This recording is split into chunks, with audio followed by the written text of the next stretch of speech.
Kasus dugaan korupsi di Pertamina tidak hanya cukup dengan meminta maaf, saudara. Ada permufakatan jahat di kasus ini.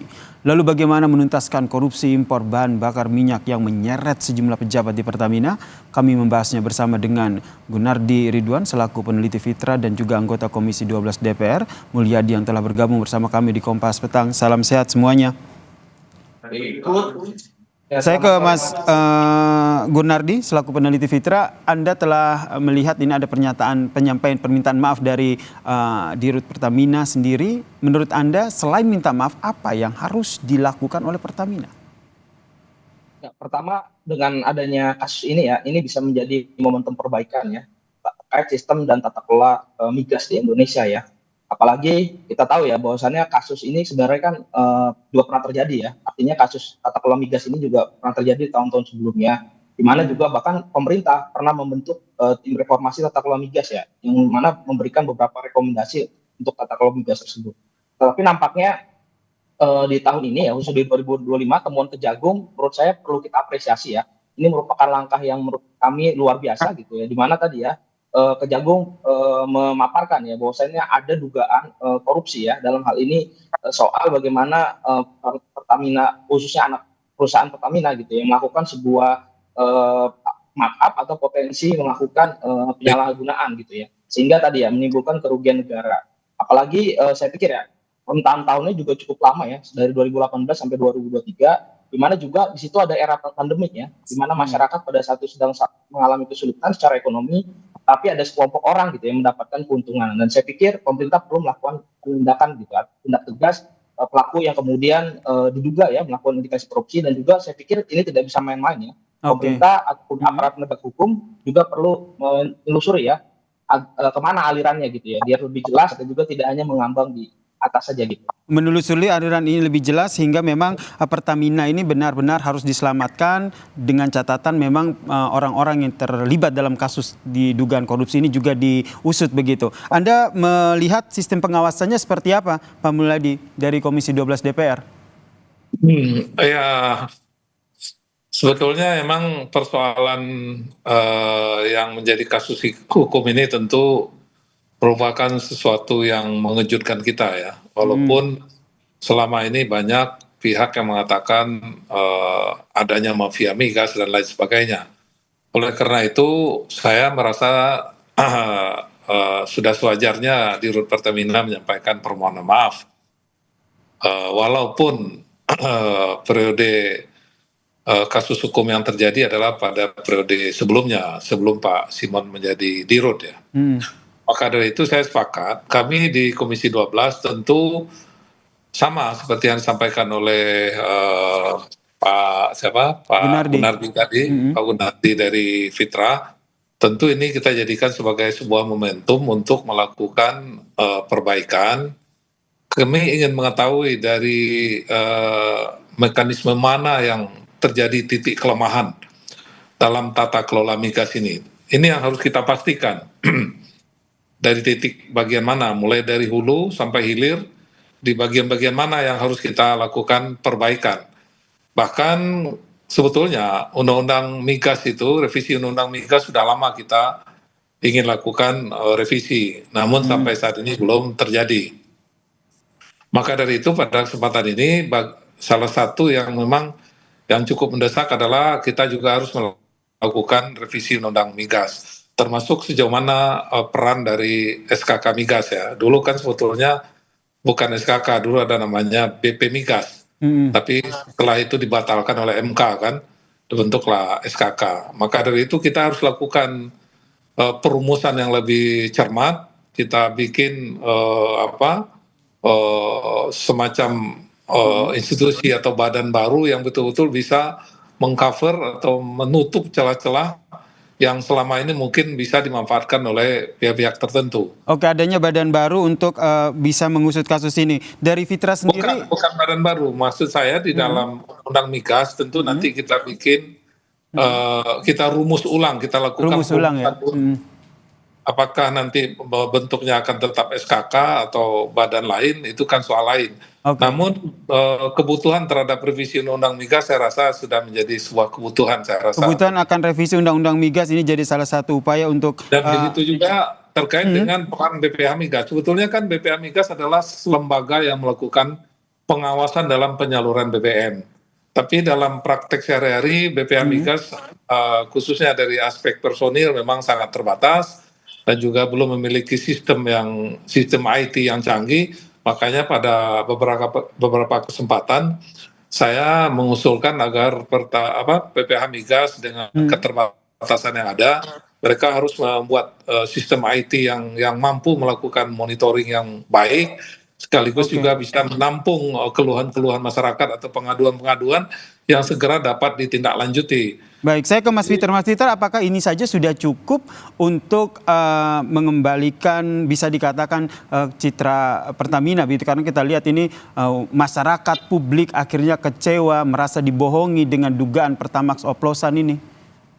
Oh ya, sebetulnya ini kan dengan kejadian ini memang sebuah pukulan berat ya bagi Pertamina, sehingga Pertamina perlu kembali meyakinkan masyarakat, memperbaiki citra, karena permasalahan ini sudah sangat viral di masyarakat, dan kami Komisi 12 juga tentu memahami persepsi yang timbul di publik. Baik, Pak Mulyadi. Kami berusaha juga untuk terus mengamati dan mengetahui persoalan-persoalan yang terjadi selama ini, apa saja yang titik lemahnya, itu yang sebetulnya ingin kita ketahui. Saya ke Mas Gunardi dulu, Pak Mulyadi.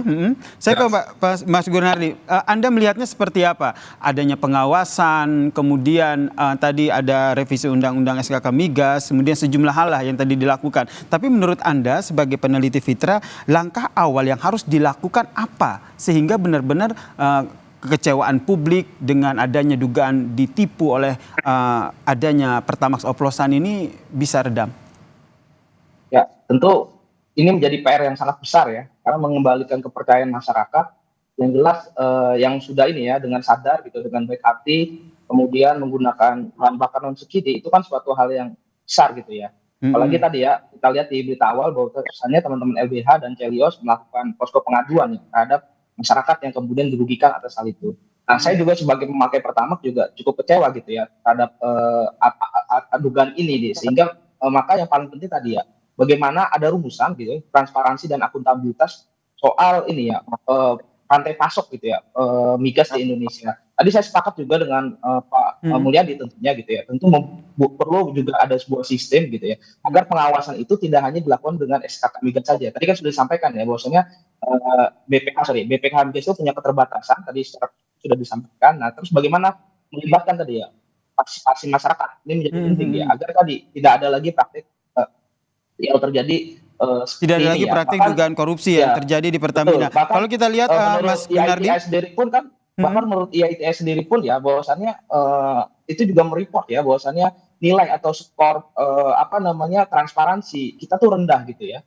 Bahkan banyak data-data perdagangan minyak yang masih belum terbuka oleh publik. Nah, ini menjadi PR gitu. Makanya ini tentu menjadi hal PR yang besar gitu. Tetapi bagaimana caranya pemerintah bisa mengembalikan kepercayaan masyarakat gitu, bagi masyarakat yang pengguna Pertamax ini, yang tentu perlu dilakukan secara serius gitu ya.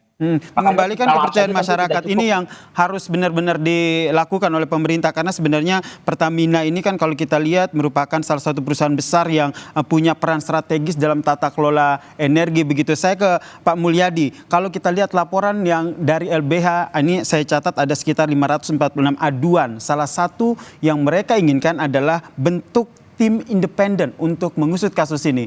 DPR ikut mendorong hal tersebut atau punya tanggapan lain?